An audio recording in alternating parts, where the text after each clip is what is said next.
Are you from rural America? Self-reliant, hard-working, a little bit of grit, but down to earth? Drive a jacked-up truck, might have a gun in your center console. Well, that's me. You're pointing at me. And camo and fishing and talking about golf me? clubs and every other little thing that you can dream up of growing up in a small town you think rich people have. Well, that's the definition of a redneck. We have a little club called the Redneck Millionaire Club, and let's talk about it today. I call myself an educated redneck. We call the Lucky sperm babies. The lucky sperm babies, or they want to see real life, real people, real problems, real stories, and real solutions. The truth. The truth. I grew up in a small town in Oklahoma. I graduated with like 30-something people, maybe 40. I think we started out with 60, 70, and the rest of them worked oil field or quit or got on drugs or died. Something. But that's a typical rural America town. I drove my ATV down the road with my 22 on it, and I drove it from cops probably sometimes. Ran over mailboxes with my go-kart. Hang on. He must have been a little more well off than I was, because I was walking the creeks with a BB gun. Oh, I did that, but I started making money young. My dad and mom are like, you want that? You got to go work for it. I started out with a Shetland pony. I'd ride around town on a Shetland pony. One time, my mom and dad explain what a Shetland pony is. One time, it's a little smaller horse because I wasn't big enough to ride a bigger horse. And one time, my mom and dad wouldn't take me to Sonic, so I saved up a little money and I saddled up this horse with my brother, and we rode our horses to the Sonic in town. And my horse, if you ever rode a horse, it squeezed in a little bit. My saddle came off, and I got dragged down the center of the main street in Hominy, Oklahoma, on this Shetland pony. Oh, Lord. So, what is a redneck? We just explained the definition. So, in Oklahoma and Texas, in the Midwest, in the Mid-South, in America, any rural area, I guess you could be a redneck in Canada. You can be. Those rednecks have funny accents. Let's not box it in, right, too much, because with what you said, I mean, that's a lot of people that we're talking about out there, right? If you're in a rural America or rural anywhere and you fit the description of what he's talking about, you got grit, you likely didn't come from much, and you're probably right there with us. And they might not call you a redneck, but you probably are one. I call myself an educated redneck. So, I always have the redneck values, but I kind of put a little education in that, and it bloomed into this thing called the Redneck Millionaire. I love it. Or is it multimillionaire? Well, we'll let them guess. So, yeah. Hey, real quick, I wonder if you're from China, India, Canada, Mexico, where else?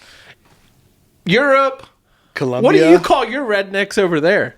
Yeah, that'd be a good question. Like, is there something similar over there? And if there is, type it in the comment. And also, before we get into this too much and talking about what the Redneck Millionaire Club is about, is if you think you fit that description and you're one of those individuals, we want to hear about it. Either DM us directly or comment. Let's get you out here to do a podcast with us so we can get you on here and share your story. Because really that's what we're about. We're about sharing entrepreneurship stories, about challenges, about making sure that everybody has somebody to turn to, a podcast to turn to of real life individuals that have came from nothing and that have made something through the grit, the determination, the will to never give up, right? The taking risk, as we always talk about. And we want to bring those people to the light and get away from all the BS stuff that people are looking at and watching of these guys that come out that don't really have any talents, no nothing, and they somehow made it and they're making millions of dollars on social media. I mean, I'm about tired of listening and watching that shit. Well, I think the most important thing when you grow up in rural America and you are a redneck, I think the most important thing that it taught me is just what common sense is. I know what a 2-inch ball is on the back of a truck. I know how to hook up a brush hog. I know how to put weed eater line in a weed eater. Those are things my kids don't even know how to do. Yeah. I clean my mom was a school teacher. I cleaned toilets because I had asthma. During hay season, I was a toilet cleaner in the house. You couldn't go out there I today. couldn't go out there and run hay. I hated it. I did my little stint in moving hay bales. You know, in Oklahoma in general, but in Texas and other places, in Arkansas, Missouri, places I've done business, what's neat to see is bankers, insurance providers, brokers, real estate brokers, financial planners, business owners, plumbers, electricians. Doesn't really matter what your career is, but there's a lot of redneck millionaires out there. People that did the same kind of path I did. They grew up in a rural area. They learned how to do a lot with little. They learned to have self-grit. Didn't grow up with much. They got educated, and they took that common sense self-grit mentality and the education and built a business or a career out of it and made a lot of money. Yep. And I think that's the beauty of America, really. You know, and I know that's what is so enticing about being here is, you know, you can start with nothing and make something of yourself, and it's just all dependent on decisions and what you do along the way, which path that you take, right? And there's always lots of paths. And I'm not saying some people don't have it better than others here either, right? There's some. There's what we call the lucky sperm babies, the lucky sperm babies, or the silver spoon fed babies, or whatever you want to call it. There's that here too, like there is in any other nation in the world, right? But usually they have boring stories. Well, what usually happens is they're just not really like. They're not exciting. Normal. They're not. Well, normal. they're not really exciting. They're kind of like, yeah, my parents gave me this, and I started out with it. Trust fund babies. I mean, nobody's like, yeah, I'm driving down the road, and my trailer's full of 36 porta potties. I just got the bank note, it all fell off, and I got there to deliver them, and their trailer's not on the freaking truck. Yeah. The farmer calls me an hour later, but hey, are you missing 36 porta potties on the trailer? You know, and what I think it kind of amounts to is really just real life experience and it's things. Experience that makes the story. Yeah, it's the redneck. It's what makes a person, really. Yeah, and I think a lot of times these people get handed these companies, and it's not exciting to them, and they didn't have to risk everything, and they didn't really fully bought in. It's not their story, so they try to live somebody else's legacy, and it falls apart. Yeah, and you hear about that, about generational wealth, and how it only lasts usually, you know, a couple of generations, and then, you know, at some point they're like, well, they say the so first one makes disconnected. It, the second one grows it, third one spins it, the fourth one, I think it just disappears. Yeah, and I'm sure there's a lot of truth to that. So back to this redneck thing. Yeah. If you're watching this show, and we just kind of give you the definition of redneck, and, you know, there's rednecks in California, too. I've been out in California. There's some big time rednecks out in California. Well, last time I checked, they're all. Now, they might drive EVs. Last time I checked, they're all flying over here and moving over here. Well, the rednecks are. back out of California? Yeah. So, you know, the neat thing about this is Eric and I own a lot of different varieties, different types of companies. And we deal with the type of company that Eric and I are in every day. The portable restroom, roll-off dumpster, temporary fencing, and office and storage containers, right? The types of industries that we service, from construction sites to municipalities, events, etc., we meet a lot of very successful rednecks. People that move dirt, build buildings, clean, just simple things that you don't think about on the everyday life that these guys have built massive businesses around with the redneck definition. They learn how to do a lot with little. They learn how to have self-grit, right? Nobody has to tell them to toughen up, because usually when you grow up with not a lot of money, you just learn how to be tough. Yeah. You know, I'll elaborate on that. And it kind of makes me think of Mike Rowe and kind of what he does and what he pushes out, which is like trades, right? And how he's always pushing. You can hear it. Anything he's doing nowadays is he's pushing. You know, you get into the trades, and most of these guys that are big business owners in the trades are rednecks. Well, how many people walked into this office right here, and or if you're watching, you have met that look like they're worth $5. They're driving the older vehicle. They're wearing the non-brand label clothes. They don't have fancy watches like you see on every YouTube channel. They don't talk proper. They say ain't. They probably cuss a little bit too much, and they have a bad habit or two. How many of those people have walked in this office that you would never know have been crazy rich? A lot of them. How many people have you walked in this office that dress nice, have Rolexes? They don't have shit. They don't have nothing. I know, it's hilarious. You know, it's just like, it's such a front, you know, and a lot of times that's what America is a front, right? It's true. I mean, and especially in this social media stuff. And again, that's why I harped on it earlier is a lot of things that everybody watches out there is a front. And we're trying to explain to you that are watching that that's not us. Like, we're living it. You're seeing the trucks go by back here. This is one of our offices where these are our trucks that are flying by on this 35 acres in the middle of Tulsa. Okay. All these dumpsters that you see back there in this corner right here, right? Those are ours. And that putting green's ours. The putting green behind us is ours. Hey, this is a typical mindset of a redneck. Guaranteed. Let's have a putting green and a basketball court. And a pickleball court. In our dumpsters and porta potties. And like every time people come over here, they're like, what is going on over here? They love it. Of course. But all of them love it. And I'll give you a quick story. We sell some things from time to time. You know, we move and we pivot a lot. And I'm sure most of you guys who are entrepreneurs out there, you understand what I'm saying. You pivot, you move a lot. And I had a guy that came out of Arkansas today. He came up for the last 2 days, and he came up here yesterday, and he bought a couple dumpsters from me because we had moved a different hook lift system, couldn't use them. Anyways, so he comes up here. This guy's probably in his mid-40s. He's a military veteran. And he drives up in this place. I'm like, you're in the wrong spot. Come on up a little further. And I meet him. And he's like, holy crap. He's like, is this yours? I was like, yeah, this is mine. He's like, how old are you? I was like, well, I have a partner, me and Josh, and Moose. And he's like, how old are you? I was like, 38. He's like, well, when did you start this thing? I was like, oh, 19, 2019. He's like, dude, they should do a book on you. Yeah. And I'm like, this is our book. It's a digital book. That's it. We're telling you, because we're rednecks. We would have to use ChatGPT to write our book. We use it. This is a digital book. For everything. We have a whole episode on that. Scroll through there, you'll find it. Yeah, you gotta this love is our it, man. digital book. It's like, yeah. Talking about real life experiences and the shit we go through, or the stuff we go through. And hopefully you guys can take a lot from what we're talking about, because we're not BS. We're not just some guy that the media is portraying to be something he's not. Like, the media's not portraying nothing.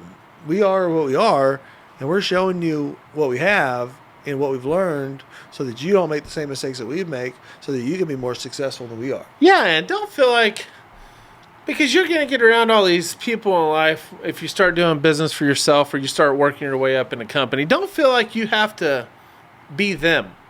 Be yourself. I don't walk into a meeting and be a chameleon depending on the meeting, right? Now, I have a good understanding of the audience I'm around, right? But be yourself. People like the authenticity of being you, right? There's some meetings I wear camo because I just got out of hunting. My hair's all sideways, and I might have a little bit of mud on me, and I might be asking for a $3 or $4 million loan.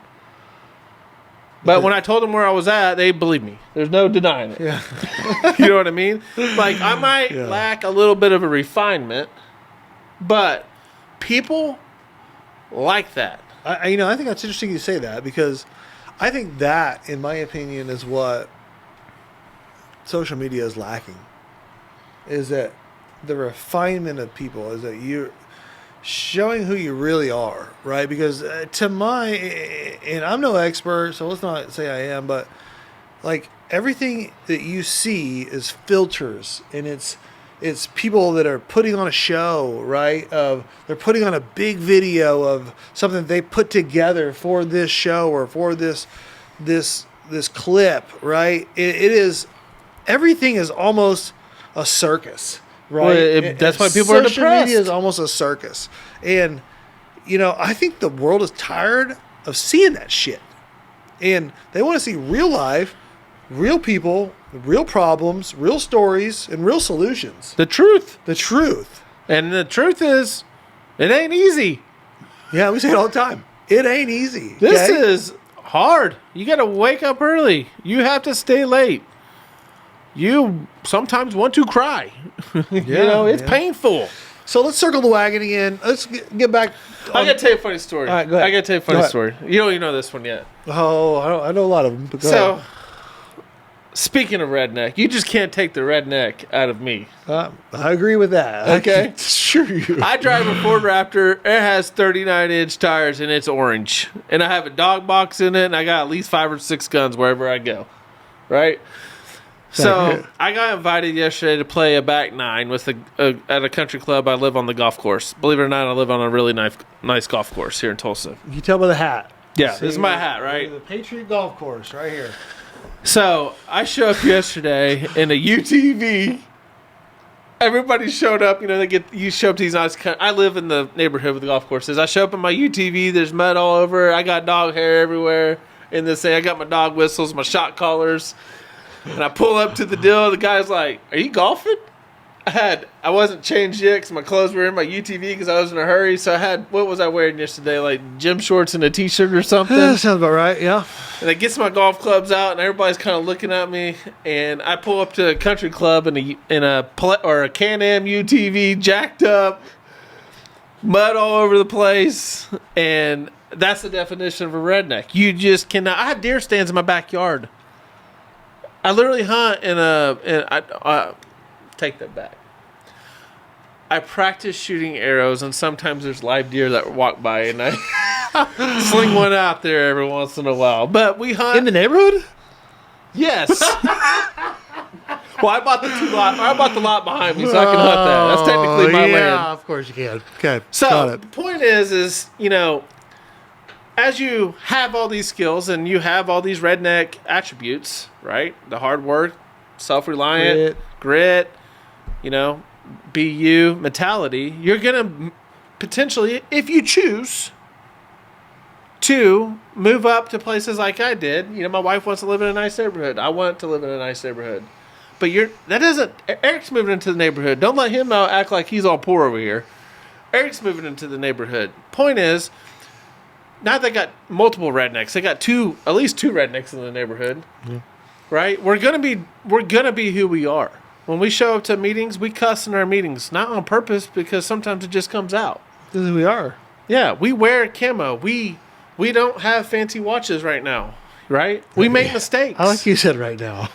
I agree. Well, they're coming. Are you buying?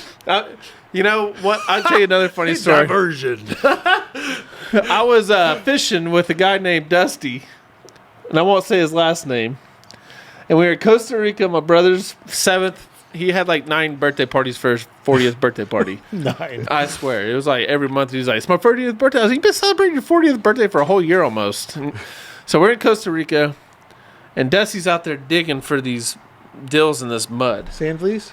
No, he's like digging in this mud. He saw something. He's a true he definition. He's like, I know who you're talking redneck. about. There's levels. And there's actually a YouTube video that has him telling a hilarious joke on a fishing boat. No, on the jet. Oh yeah, his jet.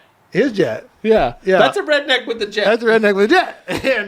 And so go back and watch that. You will love the story. It's hilarious. Anyways, go ahead. So he's digging in this dirt, right? I'm talking about the nastiest dirt you've ever seen. And I said, "Look down there." He lifts up his watch. He's wearing like a $30,000 Rolex. Down there digging the dirt. I said, "Dusty, you wearing your Rolex digging in dirt?" I don't give a shit. He's like, "I pour concrete in this Rolex. This is my working Rolex." You're working Rolex. His working Rolex. You can figure out what he's talking about there. Yeah. So, I mean, you're going to get nice things as being a redneck. You deserve them. Don't let anybody tell you don't deserve them. But the problem with being a redneck, I'll tell you something I've experienced. The problem with being a redneck growing in a small town, it's very easy to get caught up in the small town thinking.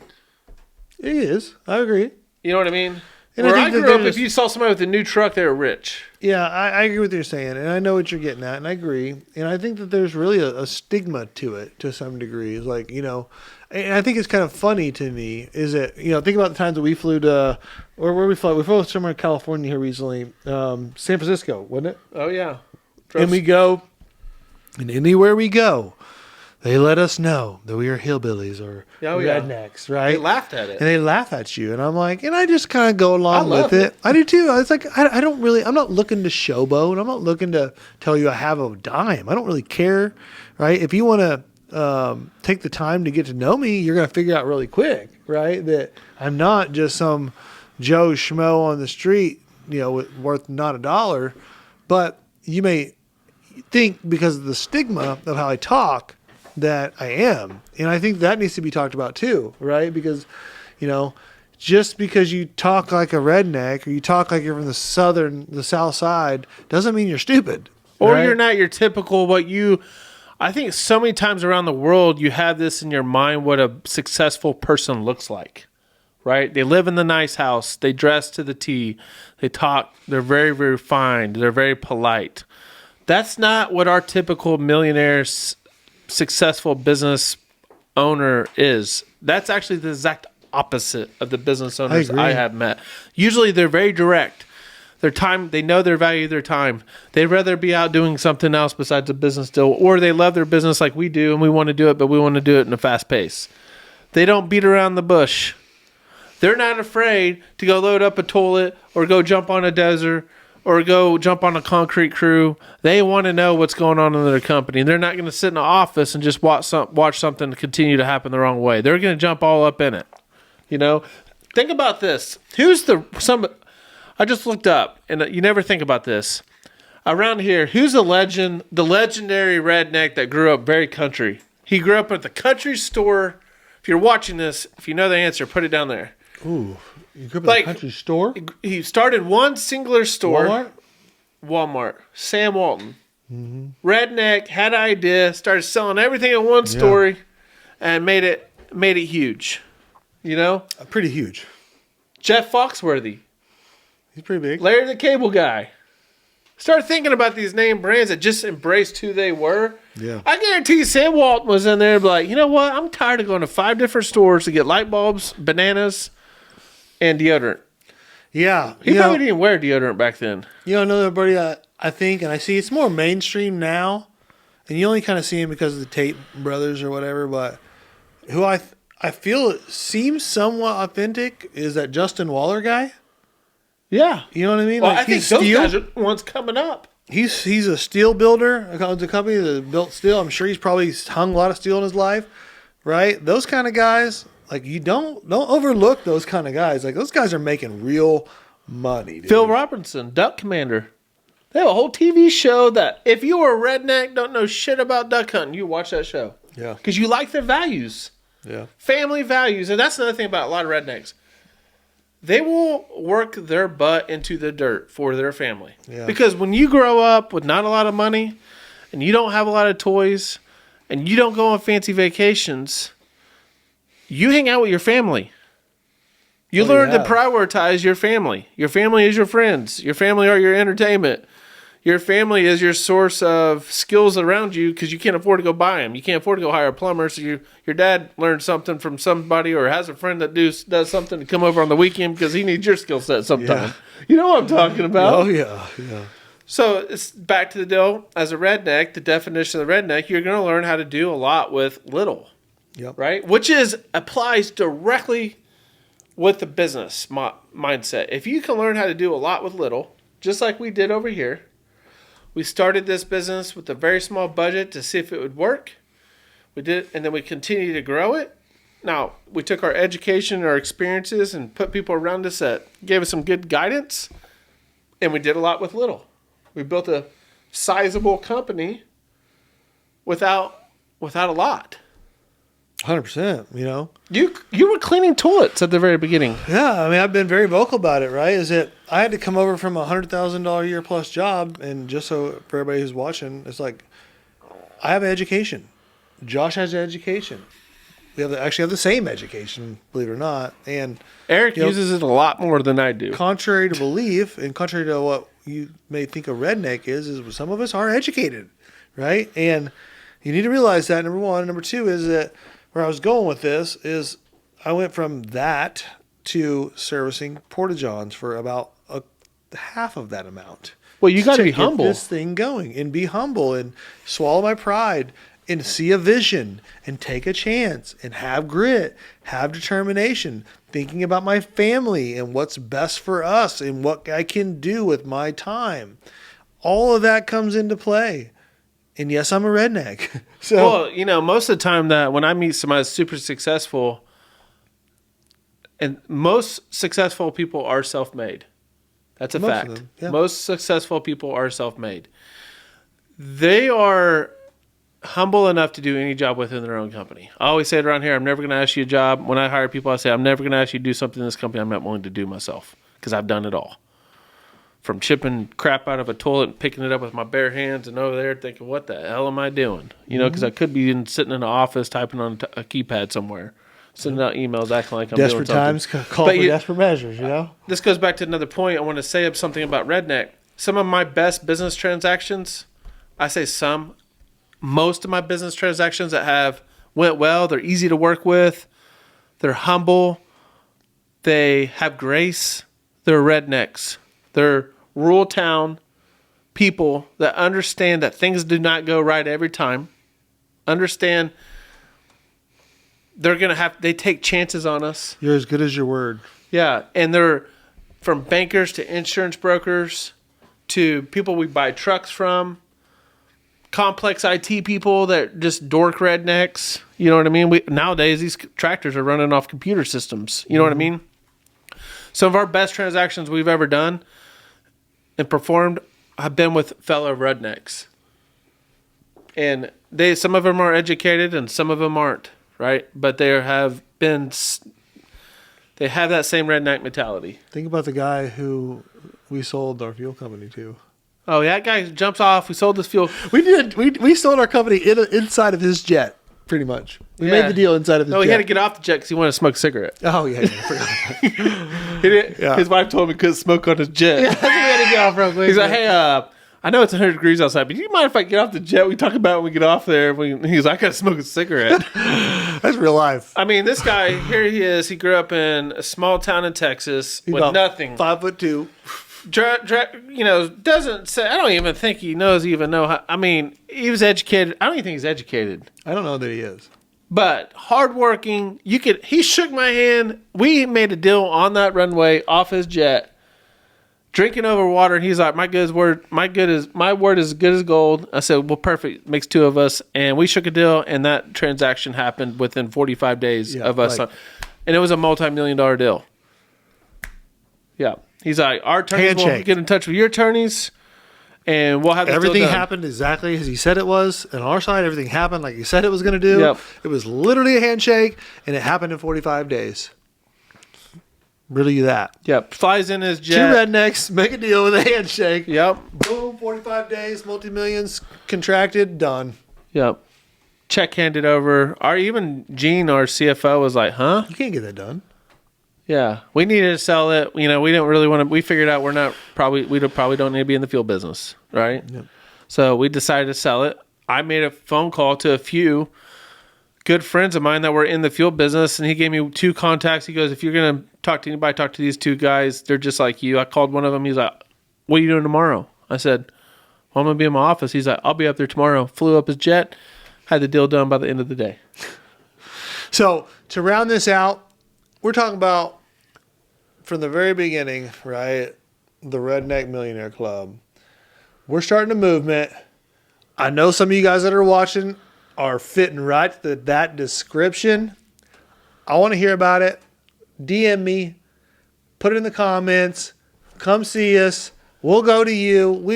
We're open. We want to know about it. I know you have something to say. If you're not in that Redneck Millionaire Club and you're on your way there, because we all have things that we wanted to buy when we arrived. I agree. What are you going to buy? Hey, I like it. What are you going to buy?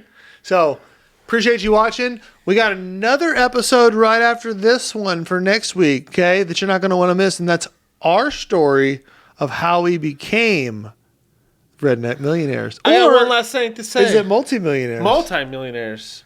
Let's let them decide. It's actually a lot cooler to say billionaires, but that's a big word. That's another thing people throw around like it's nothing. Yeah. But, hey, it's good to be back. Hey, yeah, finally. Look at this guy. Who's this guy? Do I even know this guy? For you commenting on there, yeah, you true followers, I love you too, man. It's good to be back. Yeah. So Eric Should have said that at the beginning. Eric held down the fort. You should have said that at the beginning.